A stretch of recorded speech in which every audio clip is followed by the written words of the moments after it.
Hello, my lovely people. Good morning, good afternoon, good evening, good night. Welcome to my YouTube channel. My name is Jen. This is the first time that you are seeing me. Thank you so much for stopping by. My return subscribers, I love you. I love you guys. Did you guys see the rubbish? The media, whatever with Tinubu. When you got it, you got it. When he day, he day. When he no day, Tinubu, day, get up. God have mercy. When Tinubu is sitting down with Abati, you guys know that's not a good. Tinubu said it's a media, whatever. For 19 months since he became the Inec select president of Nigeria. For 19 months, this man coming out. Why did he do it? He's trying to copy Obi, who said I wish I was Obi. If I was Obi, I'm not Obi. If I was Obi, a lot of things I will be doing to make these people continue to piss on themselves. Because if I was Obi, today of all day, I will tweet out and said, I am about to come and talk to Nigerians on the air. That's what I would have done. They said, Jane, you're wicked. I said, that wickedness would have shown up today. Honest, I would not let him get away with it. I will show him who is the master of all these things. He said he want to talk to Nigerians. He called Abati. When Abati is in anything, when Peter Obi is talking to Nigerians, the youth are the ones in charge. Stupid animals, stupid moron that don't know what the F you are doing. This man, when Peter Obi calls for this media something, he goes on Twitter, whatever, wherever he goes, and the youth are in control. The youth are the ones asking questions. Every corner of the way, not just call Abati, call a TVC, call this one, call NTA, for them to ask you questions that you already know. That's what they're going to ask you. And after they ask you about what is happening with a lot of Nigerians that are being fined for because of the hunger, who did he blame? He blamed the people that are trying to help poor people. That's who Ahmed Bola Tinubu blamed. He blamed the churches that are organizing to feed Nigerians that are hungry. He blamed all. He said for 25 years he's been giving food, sharing food. He forgot that he is sharing food as a citizen. Now he is the president. As a president, you are in control of over 200 million Nigerians for them to have food. But you did not do it. The people that are trying to do it to feed Nigerians, he's blaming them. He said it is their fault. He blamed Nigerians for not being organized. He said, Nigerians, he said, because you are not organized, because you... Hey, I beg, make una hear the full story of the rubbish this man said. Then you compare it with when Peter Obi is on the air with Nigerians, telling Nigerians, ask me anything. You could just wake up from anywhere and pick up a phone and call in and ask Peter Obi anything that you want to ask him and he will answer you. You will see this. But you look at how they organize themselves in this picture. Sit down, Abati is the head. Abati is even bragging in Arise News that he's happy that he is the one their head or whatever it is. Are you for real? And they are happy. He's giving them himself kudos for organizing this. And then when he gave himself kudos, our next select president, if not be him, he gave himself a plus. He gave himself a thumbs up. At least the woman there said, are you grading yourself? He said, why not? Why I not go grade myself? You go grade me. Hear the video yourself. Hear the rubbish yourself. If this don't make you angry, I know nothing go make you. If this don't make you want to lose your head, nothing will make you want to lose your head. This man don't got it. And if you don't have it, you don't have it. Hear the video yourself. And grade Ahmed Bola Tinubu according to this video.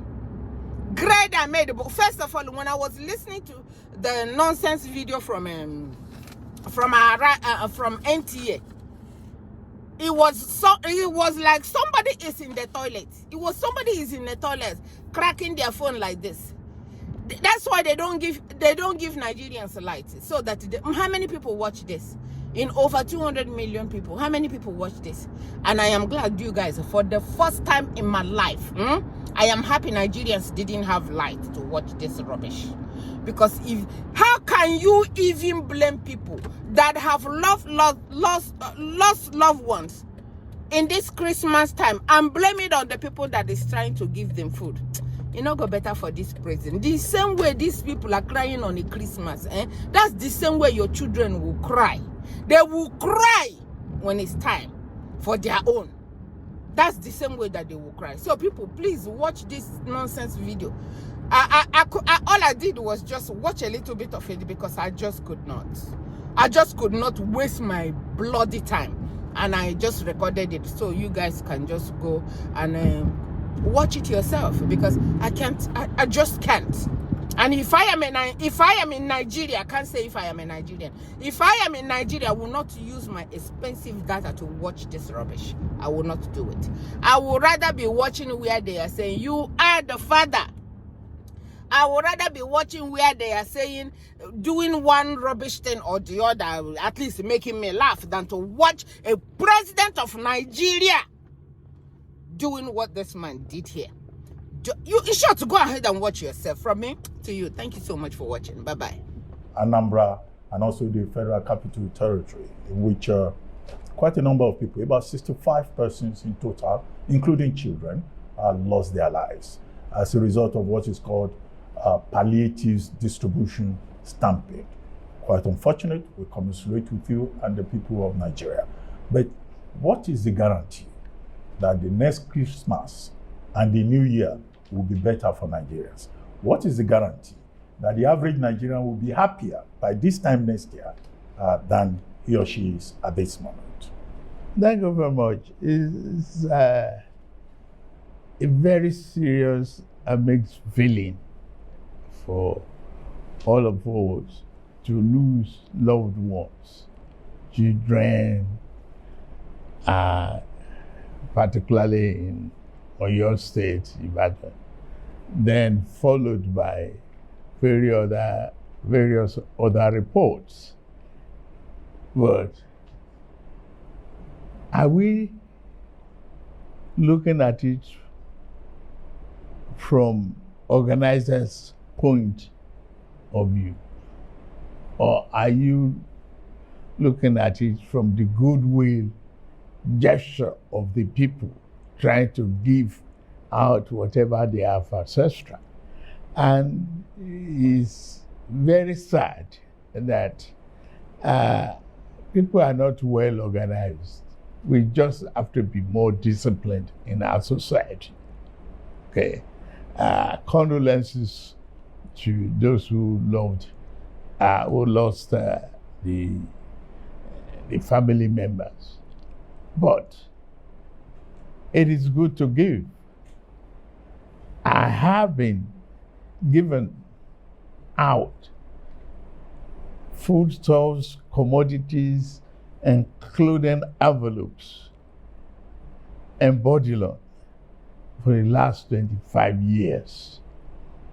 I've never experienced this kind of incident because we are organized, prone to discipline, and if you know you don't have enough to give, don't attempt to even give or publicize it. Is the question. Now, every society, even in America, they have food banks. They have hungry people. In Britain, they have food bank. They have warehouses. They are organized. They take tokens to be in line and take turns to collect. It's unfortunate. We just have to. It's a reflection in our bus stops where we don't even want to be on cue before we rush into the vehicle.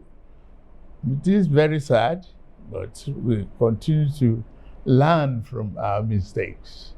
To me, I see this as a very grave error on the part of the organizers. But things are improving.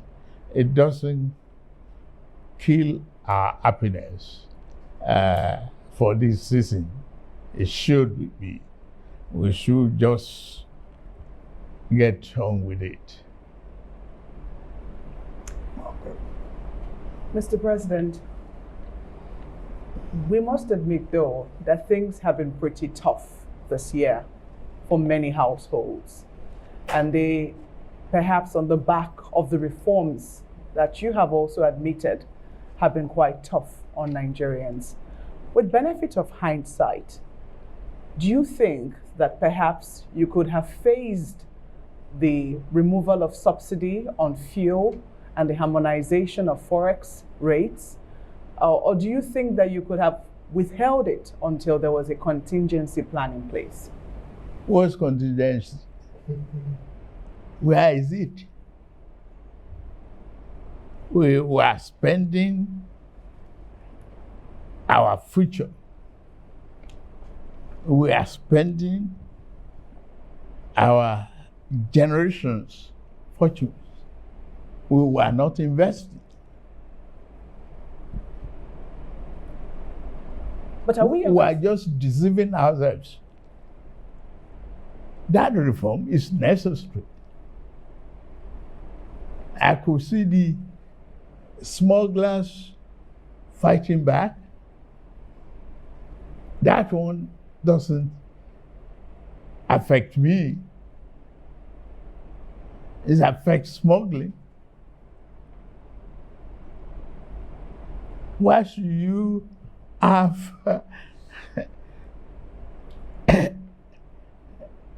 expenditures that you don't have revenue for?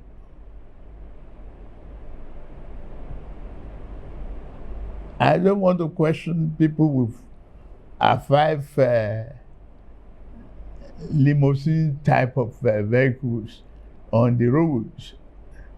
Well, we should teach management with all our programs. We have to manage our resources within our means. There's no way out that you give out fuel and allow all the entire neighboring countries as Father Christmas. I don't have any regret whatsoever removing the subsidy.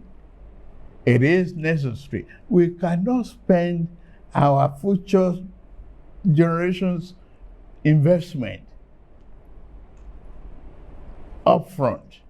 But do you think it should have been phased, done in bits and It pieces? is part of the fear that is unnecessary. Phased, no matter how you cut it or you slice it in segments, you still have to meet the bills. So, cut your coat strictly to your size. It's what we must manage. Management is the issue. And we have no choice but to pull the handbrake. Otherwise, we are headed for slippery slopes that could result in financial disaster for not just for us, but our children and grandchildren. Where is the inheritance? Where is the pathway for prosperity? You've already prospected into the next fiscal year with the presentation of the budget of restoration. And congratulations on that. But Mr. President, what people are more concerned about is the issue of debt servicing. It exceeds education, health, and infrastructure combined. So a lot of people are wondering, especially critics of your budget, I'm sure you're aware of that, are wondering how you intend to close the budget deficit and balance that against the likelihood of more borrowing in the new year, or rather in 2025, for perhaps capital projects. Borrowing is not criminal. We have been coming from mismatch of our needs. We have a serious infrastructural deficit. If you don't put money on the long-term matching project, long-term basis, we don't have the short-term to manage a long-term business. It's a mismatch. That's one. Yes, we have headed the wrong road in the past. I don't want to look at that. I want to think about prosperity for our country. I want to think about tomorrow, today. What is the element of this borrowing? Capital project. Our roads are terrible. Our internet is not up to the level that we want as a technology-driven nation. We are still indebted in electricity and deficient in power generation. How do you slice it? You have to take it with the two hands and brace up for a very, very strong, push. It's like a pregnant woman. There's big expectation and big contraction and labor pain. You go through it, the baby is born, you are happy. If that baby is alive, you have the joy of birth. And that is what we are working at. It's not just because we want to inflict pain on anybody. No, it's because we share the same value. We want this country to grow. There's no other way out of it unless we invest in our today prosperity and opportunity. Okay, Umar Farouk. Mr. President, you voted 4.91 trillion for security in this country. And in the last 5 years, security got 14.5 trillion. But the security problem is still all over the place. Also, has been minimized here and there, but at least the money voted have not, people felt there should be some, satisfactory results based on the funding. When President Buhari took over from President Jonathan, he investigated the service chiefs, and there are a lot of recoveries, abuses, corruption was all over the place. Are you considering to investigate the security chiefs of Muhammadu Buhari and plan and to ensure that the money given for security are judicially utilized? For today, I have confidence in my security architecture of the country. It is very, very unfortunate that, 2 decades of wanton killing. I remember when I jumped into the campaign, I had to stop the campaign to pay condolence visits to Maiduguri, Katsina, Kaduna, others. Today, you can still travel the roads. Before now, it was impossible.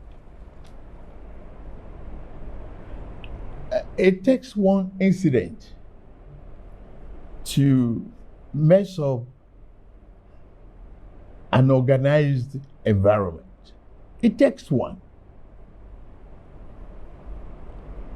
You cannot say the military are not prepared when the 9th Brigade Battalion was attacked. You can't laugh at your nation because of that. The enemies within and without are watching what you are doing. You have to be prepared 100%, 24 hours of the time to make sure that people are safe. Today, that is not the story any longer. People can leave Kaduna and still go towards Kafancha by road. Well, the road may not be that smooth, and all you want. Gradually, we'll be there. We cry about borrowing. Today, I have 60 from 98% thereabout of debt service. I brought it down to 68 thereabout percent. Give credit, please. We are managing it. We have exited what used to be a problem of ways and means lending, where we have no financial control and fiscal discipline. More money going down for development. More revenue being generated are being distributed. Today we have autonomy for local governments. As some of you, including Otitoju, will remember my lamentation, my argument with Obasanjo about the need for grassroots development when I created 37 local government development areas for Lagos State. Go there now, you see development. You see rapid contact with the people at the grassroots. That is where people live. They are not living with me in Abuja now, except bureaucrats. And we have to do that. Well, I'll say I'm drawing water from a dry well. And Nigeria is moving forward. Regardless of critics, this is a budget of restoration and hope, and that Nigeria is on the path of recovery. We can't finish the job in one calendar year, and I'm not giving myself an excuse. It's only 18 months. He asked Okay, Baba. whether you are going to probe service chiefs that you. I'm not probing anybody, service chiefs or service chiefs. You cannot disrespect the institution because of a threat of a probe. And you cannot fight this war without investment in technology, in weaponry, and training. There might be leakages here and there, not wholesale. We put a very effective control mechanism in place to monitor our budgetary releases. And those funds are being judiciously used. Consider the welfare of our servicemen and women. Consider it. They are living in and operating in a very serious conditions. We have a huge country, a very huge one, and a lot of forests, unoccupied spaces.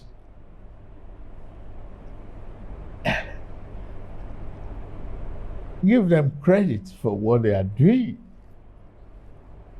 I am proud of what they are doing to date. No need to probe.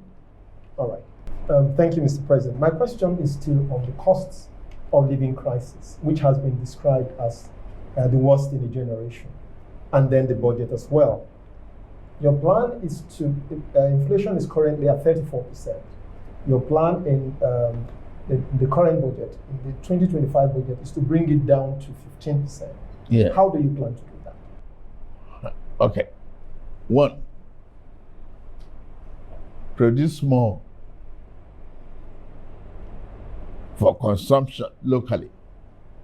Export, imports. Give reasonable level of funding and assistance, low interest rate to farmers. Improve the security, as you see in the budget, so that they can return to their farms and, produce more food. And encourage the procurement and manufacturing of drugs in Nigeria. We have what it takes. Talk to Professor Patrick. He's doing an excellent job. Trying to encourage. All I need to do is put the incentive in place in order for them to harness what is possible in Nigeria. It is about time we do all of those. Bring the cost of governance down. We try. So I wanted to follow up on that and ask, aside healthcare that you've mentioned as your priority for more production, you said to produce more. What other sectors are you targeting? Are you looking forward to in terms of more production? Drug production. We are talking of agriculture. We're talking of export incentives. Harnessing our marine ecosystem, bring affordable transportation. We have this compressed natural gas program that is taking hold. You bring the cost down gradually. So that was a follow-up. So my question is regarding foreign direct investments that you've been working on. We've seen Shell make commitments to invest $5 billion in the energy field. Yes. We've seen Total Energies as well. What other sectors are you expecting investments to come into next year? And how are you going to attract investors to come, entice them to come to Nigeria? Incentive for auto manufacturing. Okay. Today we have solid mineral in abundance. Kaduna has the largest deposit of lithium. That's around the same thing. And if you encourage electric vehicles, plus the compressed natural gas, you will attract automobile assembly in Nigeria instead of this second-hand market that is not creating jobs. So what incentives specifically? You said incentives. Tax incentives, Is it okay? Tax incentives. tax holidays, Okay. land rebates,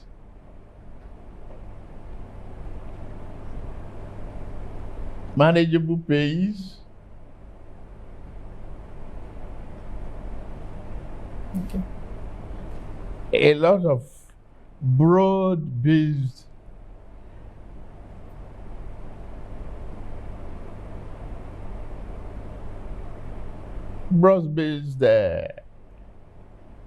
economic program that is attractive to foreign investment.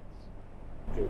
I want to take us back to the matter of the tax reform bills that you came up with. It's still generating controversy in the country. Some people are not happy. They are complaining that there wasn't enough time to engage stakeholders so that they can come to some unanimity on the matter. I know that you've met with some governors and some leaders, especially from northern Nigeria. What is the situation on the tax bill? What steps are you prepared to take so that we can put this matter to bed? And then secondly, you talked about your desire to reduce the cost of governance. Many people will say you have not, yes, you took some steps earlier, but they will say those steps are not enough. You have a very large cabinet and they will want you to do something about the size of your cabinet. Is it something that you are prepared to do? Basically, what do you intend to do to bring down the cost of governance? I'm not prepared to bring down the size of my cabinet. One, I saw the need when I put them together. You don't give somebody an assignment that they cannot fulfill. No. Job description must be efficient and effective.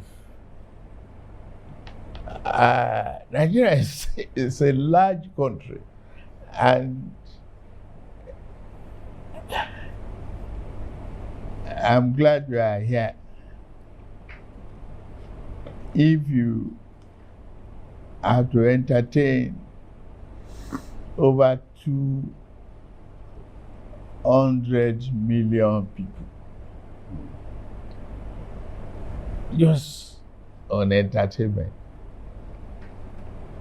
calculate how many stewards will you require. That's just, for entertainment. Not the cleaners, not the desk tables. Excuse me, let's pay attention to efficiency. Efficiency, effectiveness is the hallmark of the philosophy behind that cabinet. I'm not ready to shrink a little bit of it. I need them. And they are all adding value. Effectively. Show me one. And I argue with you. Well, just as Okay, Show me one. well, That is a second as part if- of the question. Okay. Yes, I was going to ask a That's follow-up the on tax. that. The, On no, tax no, reform. it has the tax. Tax reform is here to stay. If we cannot just continue to do what we were doing years in today's economy, we cannot retool this economy with the old broken folks. The essence of the tax reform is to eliminate colonial days assumptions in our tax environment. I was once the governor of Lagos State, and I remember what I met, and I'm proud of what I left and what it is today.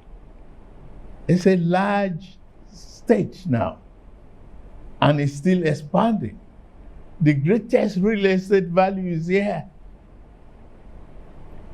You have to accommodate all of that. You have to put that one into the economic calculations.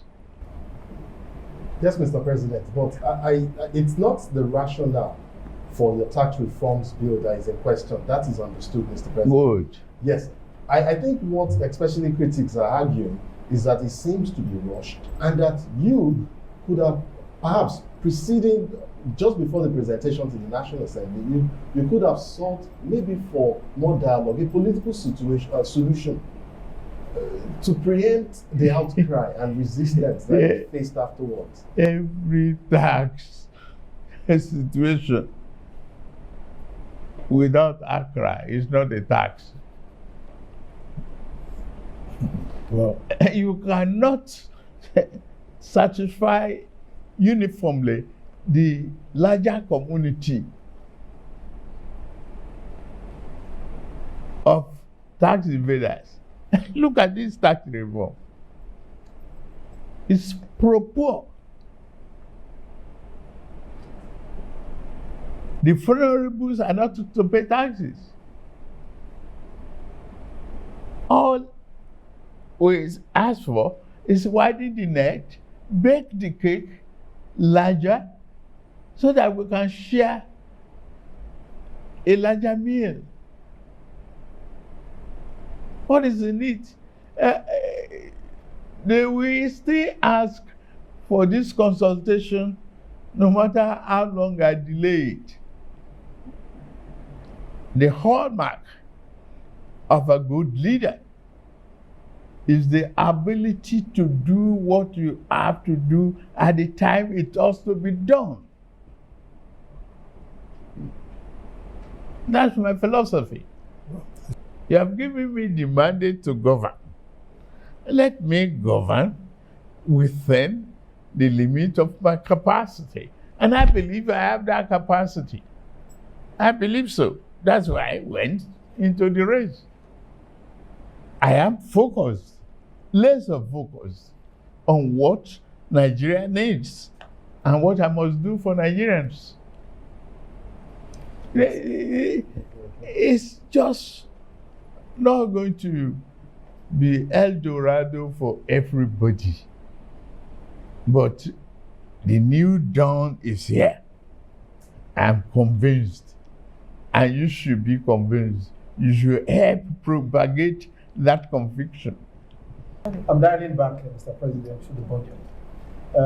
The value in Naira of the current budget that you presented is 49.7 trillion. But there are some people who have worked it out and said that in terms of dollar value, because of the depreciation of the Naira, we probably lost about $8 billion in actual value. How are you going to meet that deficit? I don't spend in dollars. I only associate with it because of the global transaction. But Naira, for Naira, it's okay. Even the targets of this administration is based upon what we earn in dollar converted to naira. When you look at the petroleum revenue. But today I can tell you, push me to my brag mode. In the last 3 months, I've not taken a penny from NNPC before I meet my other obligations. Quickly. Yes. To me, that's excellent. Yes, well done. That's excellent. I repeat, without falling back to the old order, without going into ways and means, I've met all obligations. Mr. President, are you marking yourself? Eh? Are you marking, when you say that's excellent, are you scoring yourself? Why not? Will you score me? Shouldn't Nigerians do it? If you help me to. But I should grade myself if I did my own work right. Well, Sir, I wanted quickly, to, yes, well, I wanted after to come we back go on to, break, and then we'll come back. sir, I wanted to come back to the issue of the tax reform. The one of the key contention there is the VAT. And I wanted to know if, you said the tax reform has come to stay, but I wanted to know if you are prepared to make any concessions regarding that VAT that seemed to be problematic. Why do you want to know that today? Tax matters are subject of debate, reviews, negotiations until you reach consensus. That's all I'm going to say about that.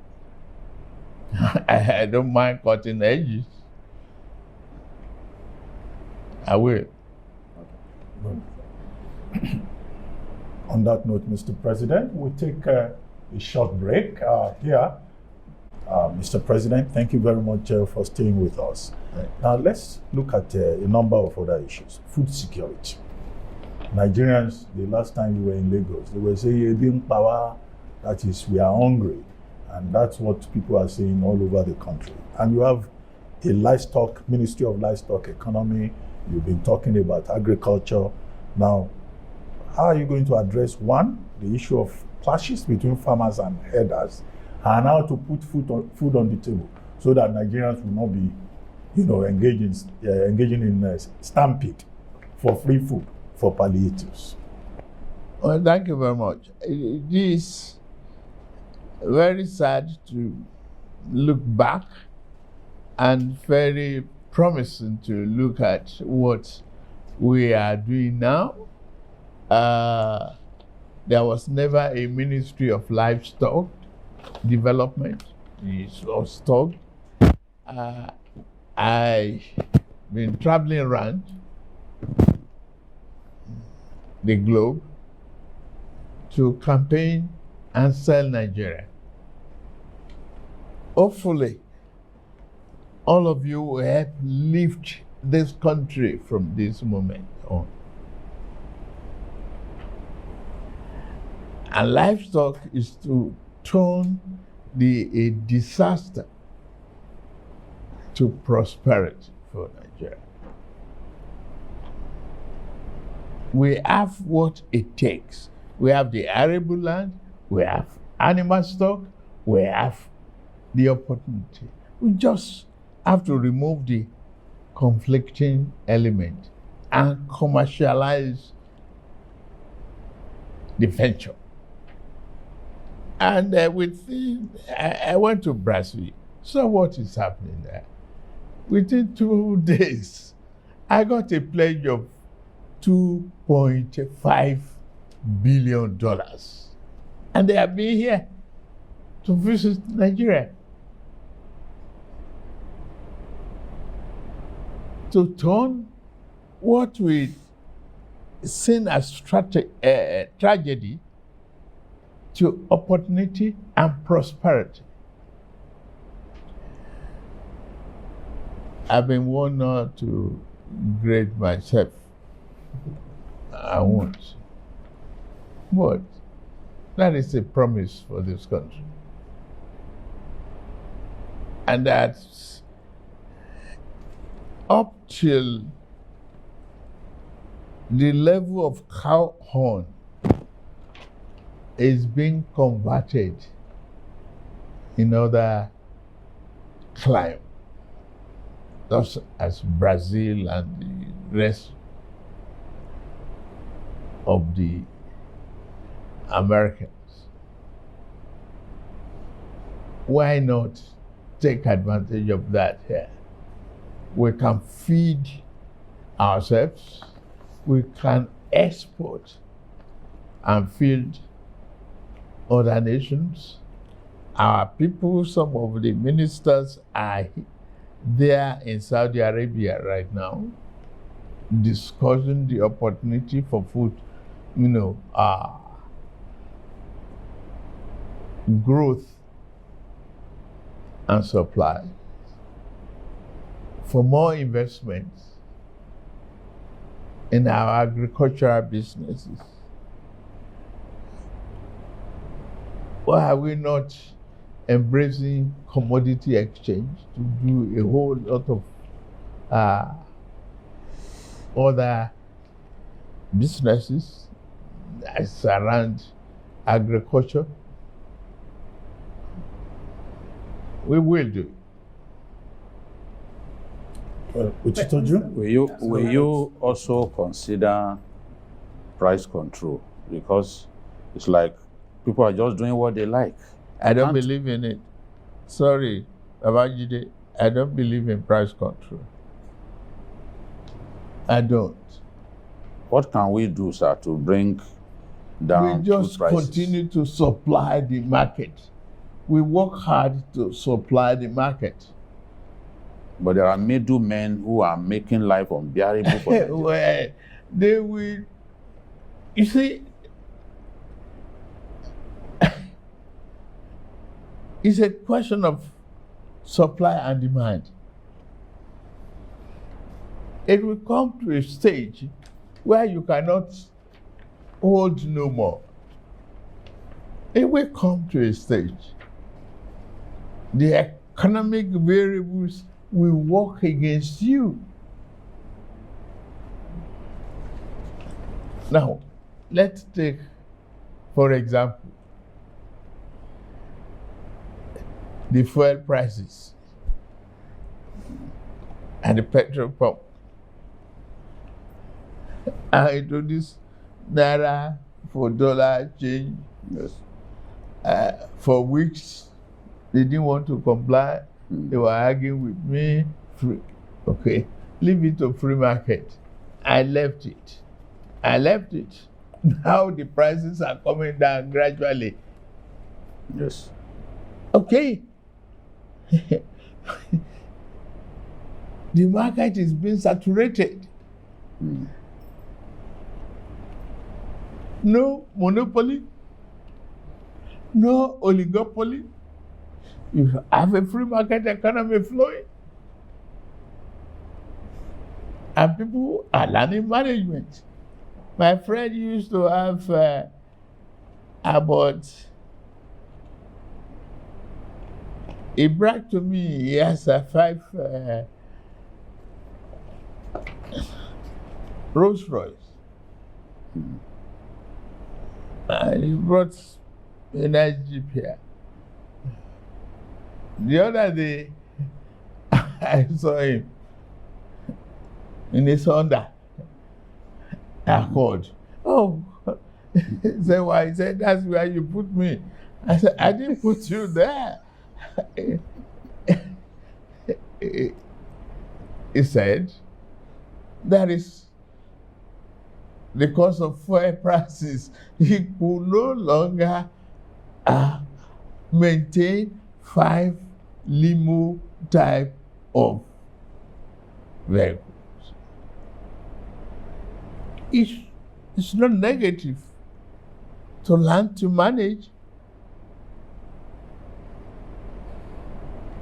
You learn to control your electricity bill, switch off the light, learn to manage.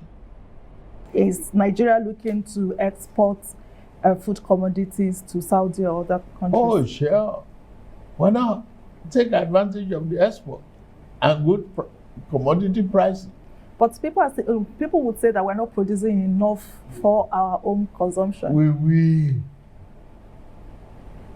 Yes, we pay attention to that, yes. But I say we will.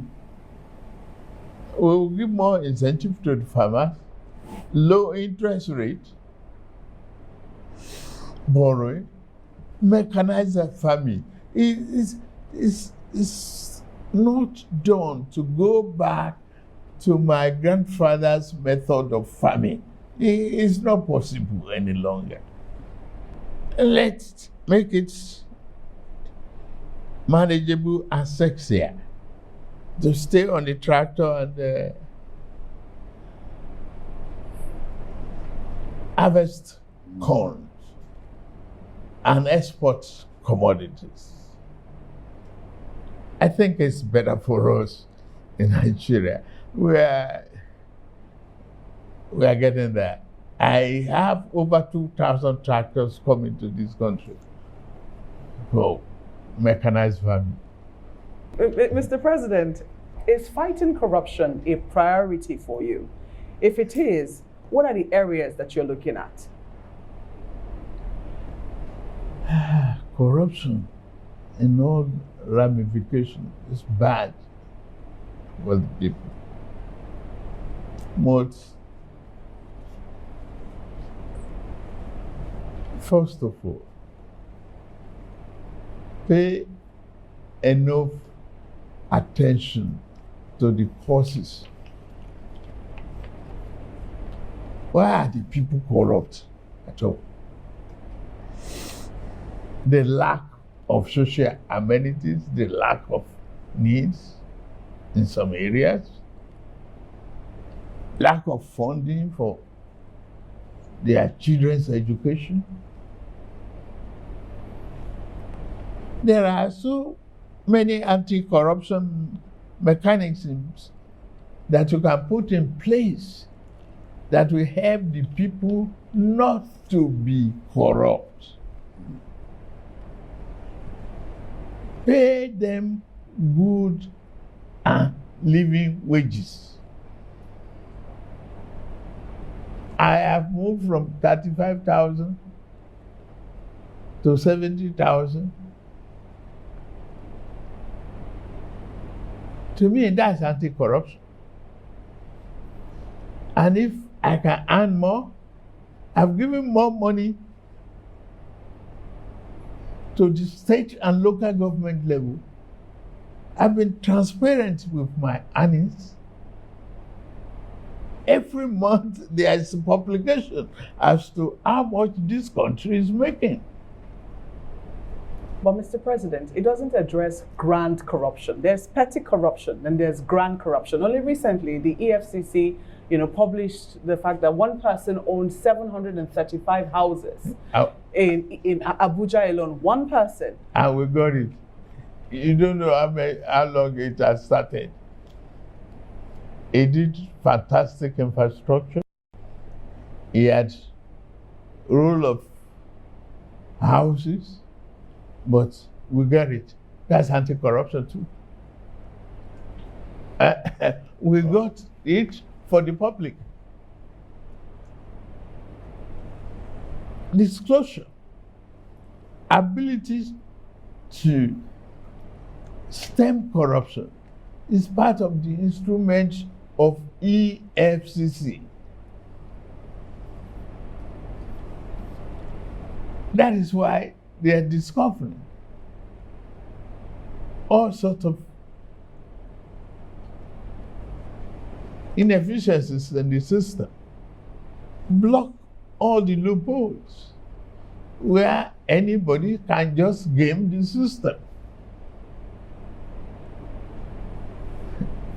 Part of the anti-corruption, removal of subsidy too, is anti-corruption.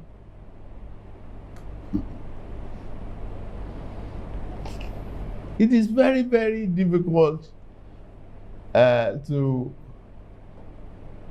say you will eliminate it, you will reduce it to the barest minimum. Meet the people's needs. Help the people grow. Help them with the education of their children. Our student loan is part of anti-corruption. No parents should lament how to encourage their children in university education. Today it's working for larger populations. Larger part of it, 60-something%. At the University of Maiduguri, I have somebody called, say, imagine a little contribution from my daughter in the university for me to start business. That's part of tuition fee allowances. We are helping one another. The society is moving out of illiteracy to literacy. I enjoy debate how many and what type of courses are being offered in the universities these days to improve science, knowledge, and technology. We just continue to work at it. But I'm sure we are not taking our eyes off those serious matters. Well, Mr. President, thank you for your time. As we begin to wrap up, I mean, people are watching you at home. What would you like to say to Nigerians? It's Christmas season, it's New Year season. What promises do you have for them in the year 2025? 2025 is a very promising year. Let me first of all thank Nigerians for having confidence in me to be the President of the Federal Republic of Nigeria. I'm very, very proud of that. And I don't want you to think I will take you for granted at any given time. I'm here to serve. It's all about service. And I'll do it with all my heart. I seek your cooperation at all the time. I seek your understanding. I understand the trouble you've been through, the economic problems. It's just 18 months that I've taken over the reign of this country. The promises there, we are on the right path. We stay the course. We maintain focus. We share love with each other. Let us believe in ourselves and in our country. Yeah. Tomorrow will bring a glorious dawn. Thank you very much.